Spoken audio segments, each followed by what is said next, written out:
So as we move forward, what we then need to look at after we've got some awareness is we need to look at the numbers. Now this is where most people work with an accountant. This is where it's important for us as accountants to understand that this is just a subset of what we do with our business clients. Now, if you just want to work on the numbers, that's fine. If you come across us and you already have a great accountant, and it's kind of funny because some people, they work with an accountant and it's because they're a family friend or they're cheap or they do a good job and get me a big refund. If I come across people like that and they really need the business coaching elements and they don't want to change from their current accountant, that's fine. We just omit the numbers part of things and we make sure that we work collaboratively with that accountant to give us the information that we need when we start monitoring the numbers in our accountability sessions. So really important that you have those numbers to hand. Now, I'll put one caveat over that. If we discover that your accountant is not doing you justice and you deserve better, then we'll let you know.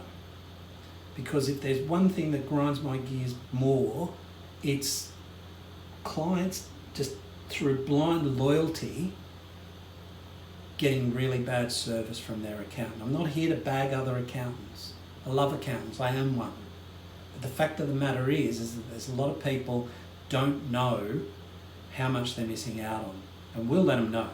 If we see that there's shortfalls, we'll let them know, particularly dodgy things within their tax. Sometimes people think that everything's fine and then, oh, wow, we didn't know that. So we make sure that all of that's right and all of that's working well. But we work quite collaboratively with a number of accountants with clients, and it works well. So the first thing you need to do is you need to have good tax and financial numbers. If you haven't got that, your accountant needs to step up to the plate. If they can't do it, then we're happy to step in. Now, if I'm talking to those of you in the room who are looking for a new accountant, then tax and financials is the core of what we do. But it isn't all that we do. So it's very important that you understand your tax and structure. It's very important that you have tax planning throughout the year. It's very important that you're on top of all of your compliance dates and all of your obligations. It's very important that you understand the numbers, so you're not just preparing your numbers historically for tax, but you've actually got up-to-date information at your fingertips on a monthly basis that you can rely on, that you can use to make decisions. Is that the type of thing that you're receiving? If not, you need to work on those numbers more.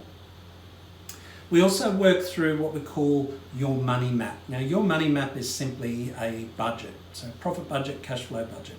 You really need to get a handle on what's coming down the pipe, what you need to be generating to actually make this whole thing work. I'm amazed at the amount of businesses who either don't believe in budgets or they don't have one. How the hell can you get somewhere when you have no map? And that's what your money map is all about. We design it and we stick you to it through your accountability sessions so we know exactly where you're heading, and if we see a gap, we do something about it. If we see you fall behind, we pick up the pace. You cannot run a business blindly in this day and age. It's impossible.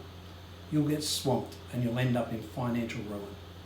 So really important that you work on the numbers within your business and get that moving. When we're talking about your money map, I spend a bit of time talking about cash flow cycles. So I wanted to explain cash flow cycle for you because this is some value that you can take from today's session. As you work through your money map, your budgets, your financials in your business, you'll start to get an understanding of how your cash flow cycle works. So what's the cash flow cycle? Let's say you are running a business and you sign up a client for a job. When you sign up the client for the job, you have a couple of things need to happen. You need to order materials, You need to engage your team, so that's labour. So all of these things that incur money, and you're paying for all of those up until a point in time where you can claim money from your customer. And when you claim that money from your customer, the time between when you claim it and get paid is another gap. So you have these gaps along the timeline.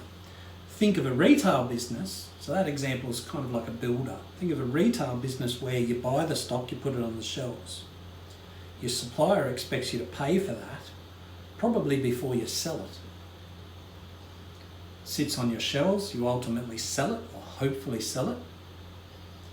And then once you sell it, you then are either paid directly by your customer at the point of sale, or God forbid, you're in a business whereby you sell that and then you get paid sometime after. Quite often this hits people with manufacturing, so they buy the materials, they make the goods, they then sell the goods at a retail space, and then they're still waiting to get paid maybe 30 days after, rather than having a point of sale, like say a dress shop or a cafe or something like that.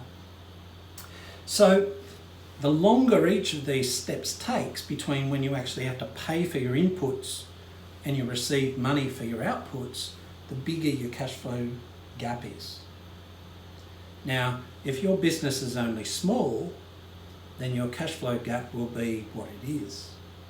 But the more you sell and the bigger you get, the bigger your cash flow circle becomes. The more money is needed to fill that gap, because that gap is getting bigger. The amount you spend up front is bigger. Sure, the amount you receive is now bigger, but as your business gets bigger, the cash flow circles get harder to manage.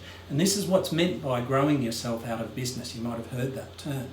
So this case study talks about Simon running a building company, grown very quickly. Management of cash flow was his big issue. Bigger he grew, the bigger the overdraft he needed. Just grew and grew, bigger overdraft. I get more money from the bank. Okay, the bank will back me because I'm making plenty of money. We worked with Simon to address some really key areas on his cash flow cycle. First of all, getting him to understand it, and then second of all, understanding the gaps that needed to be covered.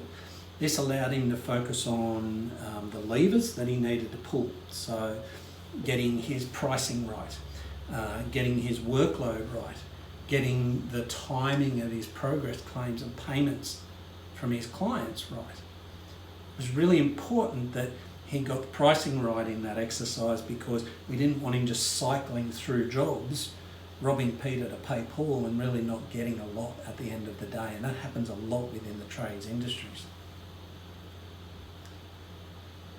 What are your cash flow circles like? Are they small? Are they growing? Have you got big gaps in your cash flow cycle? Do you not know what your cash flow cycle is? These are all things that you need to get on top of when you're working through your numbers.